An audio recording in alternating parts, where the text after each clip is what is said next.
이슈의 재구성 시간입니다. 오늘 시장에서 대안처가 되는 것, 사실 오늘뿐만이 아니라 최근 이 지수에 여러 가지 금리, 물동량, 여기에다가 수출, 실적 이런 악재 속에서 나홀로 대피하며 올라가는 종목군들이 있습니다. 메타버스, NFT죠. 그리고 이 NFT 메타버스 열풍을 함께 업은 엔터주들도 있습니다. 그래서 오늘은 이 플랫폼에 대한 이야기를 나눠보도록 할게요. 메리증권 강남금융센터 정효훈 과장과 함께하겠습니다. 어서 오세요. 네, 안녕하세요. 네, 안녕하세요. 오늘 이제 우리가 이야기를 할 수밖에 없는 게 SM 하면 또 떠올랐던 그 디어유가 디어유죠. 따상으로 증시 데뷔를 했습니다. 이 디어유를 많은 분들이 청약 신청을 했는데 네. 워낙 균등 배정으로 갔다 보니까 네. 많이 못 받아가고 아예 한 주도 못 받으신 분들이 있으셨거든요. 이 디어유 투자해도 괜찮을지 투자 포인트 그리고 이 종목에 대한 이야기를 들어볼게요.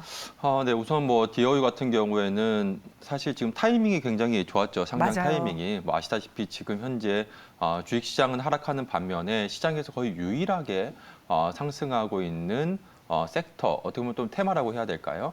바로 이 섹터가 바로 이제 메타버스 관련주, 또 이제 위메이드로 촉발된 이런 NFT 관련주들만이 최근 시장에서 상승을 하고 있습니다. 그러면서 지금 이 디어유가 이번에 이러한 분위기 속에 상장을 하면서 굉장히 뭐 시장에서 뜨거운 좀 관심을 받았다라고 보시면 될 것 같고요.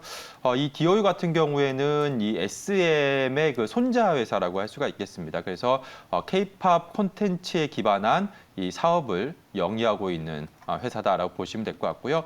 뭐 이제 팬과 이제 아티스트와 뭐 1대1 뭐 채팅을 할 수 있는 뭐 디어유 버블이라든지 뭐 에브리싱 같은 이러한 서비스 등을 지금 하고 있는 상황인데요. 이로 인해서 향후 중장기 성장성이 부각이 되고 있다라고 보시면 될 것 같습니다. 최근에 이제 디어유 버블의 구독자 수가 계속해서 증가하면서 가파른 지금 실적 상승세가 지금 나타나고 있고요. 올해 지금 흑자 전환이 가능할 것으로 전망이 되고 있고 내년 같은 경우에는 올해보다 또 큰 폭으로 실적이 성장한 내년에 한 200억대 후반에서 300억대 정도 수준으로 영업이익이 지금 전망이 되고 있다라고 보시면 될 것 같습니다.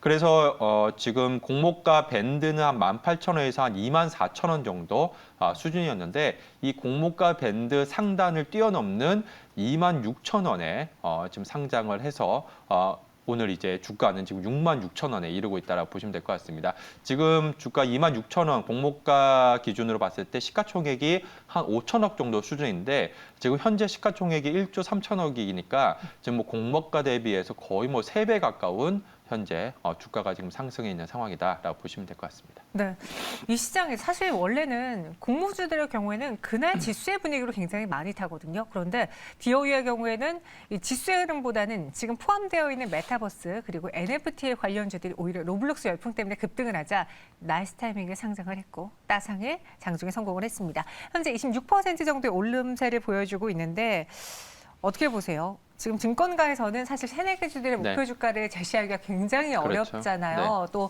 말씀하신 것처럼 공모가 밴드를 또 초과한 상황에서 상장이 되었으니 네. 여기서부터는 어떤 전략 세울까요? 그렇죠. 그러니까 뭐 단순하게 이제 과거의 그러한 뭐 밸류에이션 측면으로 이제 분석을 한다라고 한다면 사실 뭐 그러니까 목표 주가를 제시하기가 어렵습니다. 그렇죠. 그래서 증권사에서도 지금 뭐 목표 주가 제시하는 게 공모가 대비해서 거의 뭐 2배 가까운 그런 목표가를 제시했지만 지금은 뭐 그 가격을 훌쩍 또 뛰어넘은 상황이죠. 사실 뭐 올해 영업이익이 한 150억 대 수준 그리고 내년에 뭐 정말 폭발적으로 증가해서 2배 정도 성장을 해서 뭐 한 300억대 그리고 내후년에도 또 성장을 해서 뭐 500억, 600억대 이익을 기록한다 하더라도 지금 현재 이미 시가총액이 1조 3천억 수준이니까 사실상 이러한 단순한 단기적인 실적으로는 밸류에이션 측면을 설명할 수 없다라고 보시면 될 것 같습니다. 그래서 지금 같은 경우에는 사실상 뭐 엔터주도 마찬가지지만 결국에는 이제 메타버스 즉 NFT에 대한 그런 기대감이 주가 밸류에이션 프리미엄으로 반영이 되고 있다라고 보시면 될 것 같고요.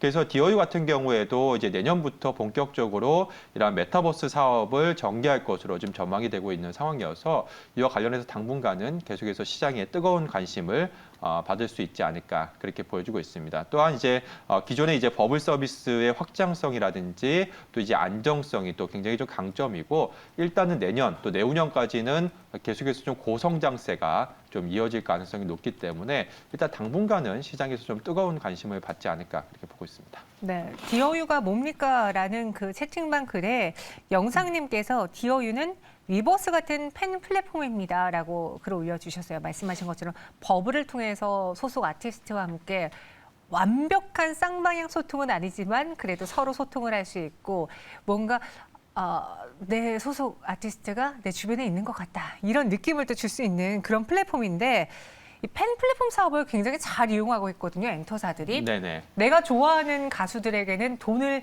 아끼지 않는 그 팬심을 잘 자극한 것 같은데 각 엔터사마다의 플랫폼을 좀 비교해 보자면 어느 쪽이 제일 우위에 있습니까? 사실 근데 아직까지 어느 쪽이 뭐 우위에 있다라고는 볼 수는 하이브 없겠지만 아니에요? 그렇죠. 근데 사실 뭐 앞서 그러니까 언급해 주신 것처럼 네. 그러니까 위버스가 일단은 시장에서는 먼저 지금 앞서가고 있는 상황이기 때문에 역시나 뭐 위버스와 연관된 하이브라든지 뭐 YG 엔터테인먼트가 어떻게 보면 좀 앞서간다라고도 뭐 볼 수는 있겠습니다. 그리고 사실 뭐 위버스와 비슷하긴 하지만 위버스와는 조금 이제 다른 점이 좀 있기 때문에 뭐 이 부분도 참고를 해보시면 좋을 것 같고요. 일단은 말씀하신 것처럼 하이브 같은 경우에는 현재 YG와 지금 전략적 파트너 제휴를 지금 맺고 있는 상황이죠. 그래서 하이브와 YG는 좀 같은 길을 간다라고 보시면 될 것 같은데요. 일단 하이브가 YG 플러스의 2대 주주로 지금 뭐 블랙핑크를 비롯한 YG 엔터테인먼트의 다수 아티스트들이 이 위버스에 입점을 했습니다. 이제 하이브 같은 경우에는 현재 최근에 뭐 언론을 통해서 보셨다시피 두나무와 NFT 사업 등에 관한 전략적 파트너십을 체결했다라는 그런 발표 소식이 나오면서 계속해서 좀 시장에서 뭐 관심을 받고 있는 상황인데요. 일단 이 위버스 같은 경우에는 뭐 플랫폼이지만 이 초기 비용이 없는 사업 모델을 가지고 있고 그렇기 때문에 트래픽 확장과 지금 ARPU에서 굉장히 좀 높은 확장성을 보유하고 있다는 점이 강점이라고 할 수가 있겠습니다. 근데 이제 오늘 상장한 이 디어유 같은 경우에는 바로 이제 SM 엔터테인먼트와 또 YG 엔터테인먼트가 이 디어유의 이제 최대 주주, 1대 주주, 2대 주주라고 할 수가 있겠는데요. 이 디어유 같은 경우에는 조금 위버스와는 다른 게 이제 개별 아티스트 단위로 이제 운영 방식이고 초기에 구독 비용이 지금 존재한다라는 것이 좀 다른 점이라고 볼 수가 있겠습니다. 그렇기 때문에 과연 디어유가 위버스처럼 좀 확장성을 가질 수 있을지 이 부분은 우리가 조금 시간을 두고서 좀 지켜봐야 될 좀 부분이 아닌가. 그 부분이 좀 차이점이 아닌가 그렇게 보고 있습니다. 네, 하이브와 YG는 같이 손을 좀 잡고 있는 전략적 파트너 관계다 이야기해 주셨고요. SM은 디어유가 딱 눈에 띄는데 오늘 디어유 상장으로 인해서 오히려 SM의 주가는 하락하고 있습니다. 자금이 좀 분산되는 경우라고 봐야 될까요?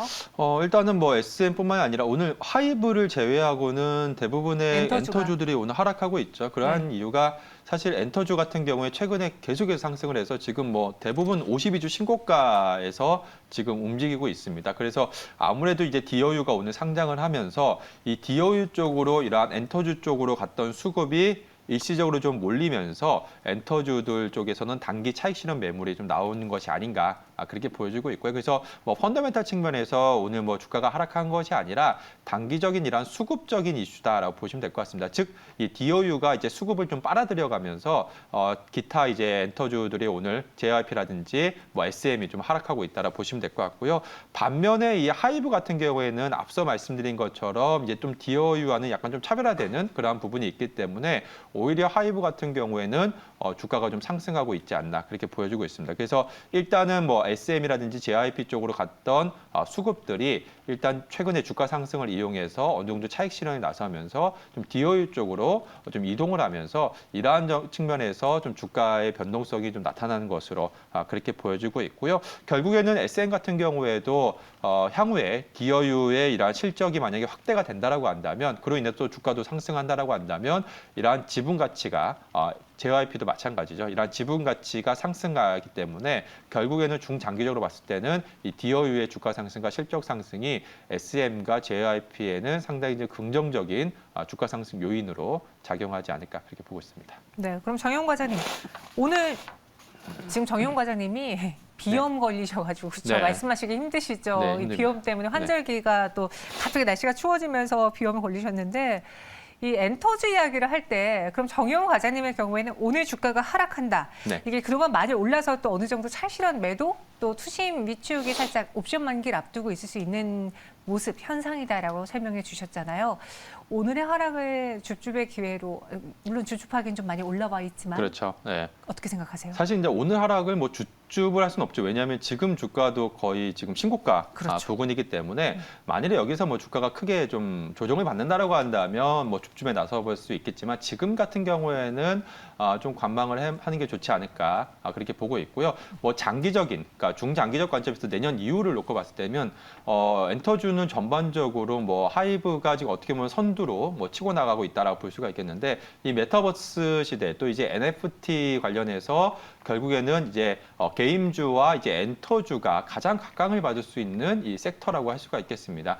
그렇기 때문에 기존에 그러니까 엔터주가 지금 주목을 받고 있는 이유가 기존에 이제 아티스트들이 뭐 앨범을 낸다든지 음반을 낸다든지 아니면 뭐 콘서트를 하지 않고서는 사실상 수익을 하기가 힘들었는데 이 NFT 시대, 지금 메타버스 시대로 가게 되면 결국에는 이러한 코로나 위기가 찾아온다 하더라도 꾸준하게 안정적인 또 수익을 낼 수 있다는 점, 이러한 점에서 엔터주들의 지금 기업 가치가 계속해서 상승을 하고 있다라고 보시면 될 것 같습니다. 당분간 이러한 트렌드가 좀 이어질 수 있다는 점에서 좀 중장기적 관점에서 보시는 분이라면 엔터주 같은 경우에 계속 끌고 나가셔도 좋겠지만 단기적으로는 뭐 아시다시피 올해 주가가 워낙에 많이 상승을 했습니다. 그래서 지금 뭐 실적이라든지 이런 밸류에이션 측면에서 봤을 때는 사실상 엔터주에 대해서 목표 주가를 좀 바라보기도 힘든 그러한 부분이기 때문에 만일에 단기적으로 접근하시는 분들은 주가가 변동성이 확대될 때 상당히 좀 타격을 받을 수도 있습니다. 그래서 단기적으로 접근하는 것은 지금 시점에서는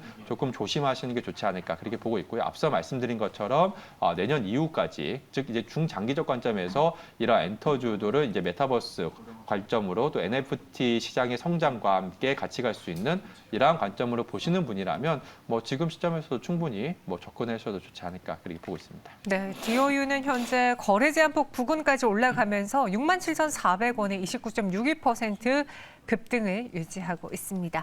그럼 마지막으로 정영 과장님의 의견은 오늘 하락했다고 매수하는 거는 전혀 줍줍이 아니다. 추후 급락이 나올 때 시장의 이 하락을 이기지 못하고 엔터주들이 조금 더 많이 출회될 때, 매도물량이 출회될 때 그때 매수해보자라고 했는데 그때 어떤 종목을 매수해볼까요? 미리 탑픽 종목을 정리해 주시죠. 개인적으로 지금 시점에서 탑픽을 보자라고 한다면 하이브가 아닌가 싶습니다. 그러니까 뭐 SM이라든지 JYP 같은 경우에도 이러한 DOU에 대한 기대감도 있습니다만 결국에는 이제 NFT에서 얼마만큼 이제 확장성을 가질 수 있느냐가 관건이기 때문에 일단 선두주자로 하이브가 지금 두나무와 NFT 사업 등에 대한 전략적 파트너십을 체결하면서 실질적으로 지금 이제 NFT 사업에 본격적으로 진출을 했습니다. 그래서 내년 2분기에는 NFT 서비스가 지금 론칭이 예정돼 있는 상황이기 때문에 좀 가장 좀 발빨리 움직이고 있다라고 보시면 될 것 같습니다. 그래서 이제 내년 같은 경우에는 뭐 플랫폼을 비롯해서 NFT 콘텐츠가 좀 다각화되면서 계속해서 하이브의 기업 가치가 상승할 수 있다는 점에서 좀 주목을 해보시면 좋을 것 같고요. 이러한 성장 스토리가 계속해서 좀 이어질 수 있기 때문에 현재 시점에서는 하이브를 좀 주목하시는 게 가장 좋지 않을까 싶습니다. 오늘 주가도 역시나 그러한 부분을 반영하면서 엔터주 가운데서 가장 견조한 흐름을 나타내고 있지 않나 그렇게 보여주고 있고요. 그래서 하이브 같은 경우에 지금 뭐 목표 주가 한 45만 원 정도 선, 지금 증권사들의 지금 목표 주가가 지금 고점이 한 45만 원 정도 선까지 지금 제시하고 있는 상황인데 한 45만 원 정도 선까지는 계속해서 좀 보시면 좋을 것 같고요. 다만 이제 마지막으로 손절 가격은 좀 짧게 한 36만 원, 즉 앞서 말씀드린 것처럼 워낙에 주가가 최근에 가파르게 이런 메타버스와 함께 가파르게 좀 상승을 했기 때문에 주가 변동성이 좀 확대가 될 수 있다는 측면에서 한 손절 라인 한 36만 원으로 짧게 좀 잡으시면서 대응하시는 게 좋지 않을까 싶습니다. 목표 주가 45만 원, 손절 가격은 36만 원 제시해 드렸습니다.